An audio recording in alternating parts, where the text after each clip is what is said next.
Assalamualaikum warahmatullahi wabarakatuh. Perkenalkan, nama saya Ali Mahmudi, Prodi Ilmu Hukum Fakultas Hukum Universitas Wahid Hasyim Semarang dengan NIM 20107011100. Kali ini saya akan mempresentasikan tentang Forum G20 yang ada di Indonesia.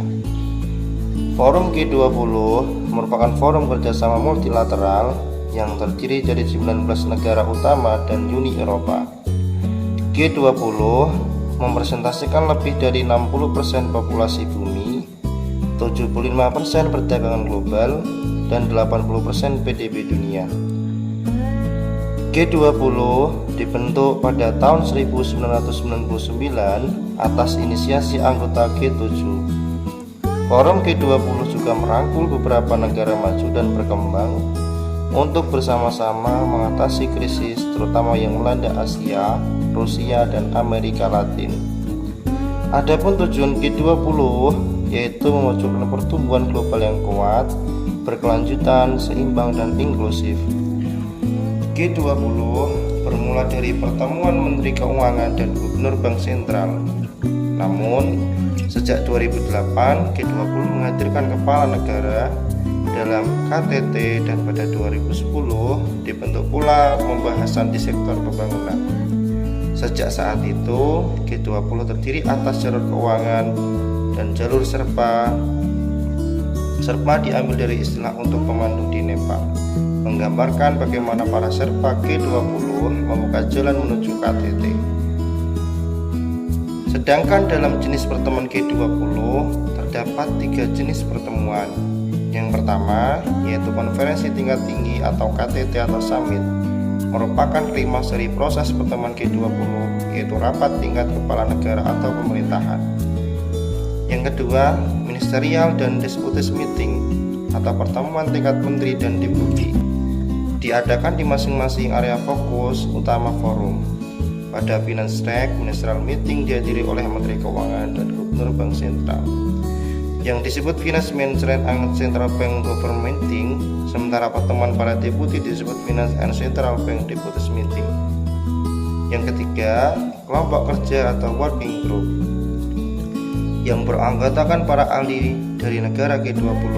Working group menangani isu-isu spesifik yang terkait dengan agenda G20 yang lebih luas, yang kemudian dimasukkan ke dalam segmen kementerian dan akhirnya KTT. Peran G20 yang pertama yaitu penanganan krisis keuangan global 2008. Salah satu kesuksesan G20 terbesar adalah dukungannya dalam mengatasi krisis keuangan global 2008. G20 telah turut mengubah wajah tata kelola keuangan global dengan menginisiasi paket stimulus fiskal dan moneter yang terkoordinasi dalam skala sangat besar. G20 juga mendorong peningkatan kapasitas pinjaman IMF serta berbagai development bank utama. Yang kedua yaitu kebijakan pajak. G20 telah memacu OIS untuk mendorong pertukaran informasi terkait pajak. Pada 2012 G20 menghasilkan cikal bakal Base Erosion and Profit Shifting keluaran OIS yang kemudian difinalisasikan pada 2015. Yang ketiga, kontribusi dalam penanganan pandemi COVID-19. Inisiatif G20 dalam penanganan pandemi mencakup penanggulangan pembayaran utang luar negeri negara berpenghasilan rendah. Yang keempat, yaitu G20 berperan dalam isu internasional lainnya termasuk perdagangan, iklim, dan pembangunan. Presidensi G20 memegang presidensi G20 yang ada di Indonesia pada tahun 2022 dengan serah terima yang dilakukan pada akhir KTT di Roma pada tanggal 30 sampai 31 Oktober 2021 dengan mengusung tema Recover Together, Recover Strong. Melalui tema tersebut, Indonesia ingin mengajak seluruh dunia untuk bahu-membahu saling mendukung untuk pulih bersama serta tumbuh lebih kuat dan berkelanjutan. Pilar Presidensi G20 Indonesia 2022, yang pertama memperkuat lingkungan kemitraan, yang kedua mendorong produktivitas, yang ketiga meningkatkan ketahanan dan stabilitas, yang keempat memastikan pertumbuhan berkelanjutan dan inklusif, Yang kelima, kepemimpinan kolektif global yang lebih kuat. Manfaat G20 bagi Indonesia. Presidensi G20 di tengah pandemi membuktikan persepsi yang baik atas resiliensi ekonomi Indonesia terhadap krisis. Yang kedua, merupakan bentuk pengakuan atas status Indonesia sebagai salah satu negara dengan perekonomian terbesar di dunia, yang juga dapat mempresentasikan negara berkembang lainnya.